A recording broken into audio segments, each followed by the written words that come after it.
મુખ્યમંત્રી ભૂપેન્દ્ર પટેલે દ્વાદશ જ્યોતિર્લિંગના પ્રથમ એવા સુપ્રસિદ્ધ તીર્થ સ્થળ સોમનાથમાં મહાશિવરાત્રી પર્વના ઉપલક્ષ્યમાં ઉજવનારા ત્રિદિવસીય સોમનાથ મહોત્સવનો પ્રારંભ કરાવ્યો હતો। મુખ્યમંત્રી આ ત્રિદિવસીય સોમનાથ મહોત્સવને શ્રદ્ધા, આસ્થા, કલા અને આરાધનાનો ત્રિવેણી સંગમ ગણાવ્યો હતો। રાજ્ય સરકારના પ્રવાસન વિભાગે કલા દ્વારા આરાધનાની થીમ સાથે આ સોમનાથ મહોત્સવનું આયોજન કર્યું હતું। મુખ્યમંત્રીનું હેલીપેડ ખાતે सांसद राजेश चुडासमा અને कलेक्टर दिग्विजयसिंह जाडेजाए स्वागत કર્યું હતું।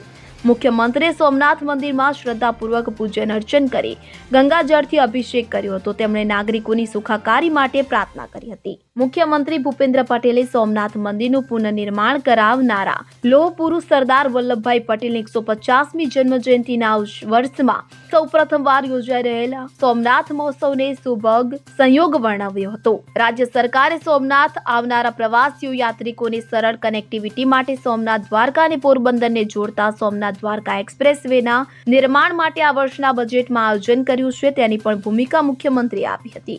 મુખ્યમંત્રી ભૂપેન્દ્ર પટેલ આ મહોત્સવની શરૂઆત કરાવતા પહેલા ત્રિવેણી સંગમ ખાતે 108 દીવડાની સંગમ આરતીમાં પણ સહભાગી થયા હતા। મહોત્સવમાં પદ્મ વિભૂષણ ડોક્ટર સોનલ માનસિંહે હર હર મહાદેવ નાટક પ્રસ્તુત કર્યું હતું।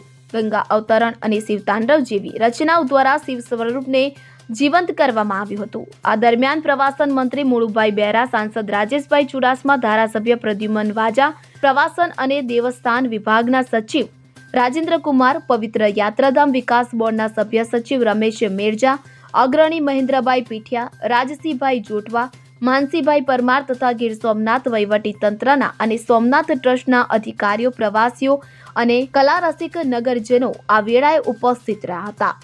દીપક જોશી સાથે CN24 ન્યૂઝ, ગીર સોમનાથ। હવે જુઓ દેશ દુનિયાની તમામ ખબરો તમારી આંગળીના ટેરવે। ઉઠાવો મોબાઈલ અને Google Play Store પરથી ડાઉનલોડ કરો અમારી CN24 ન્યૂઝ મોબાઈલ એપ।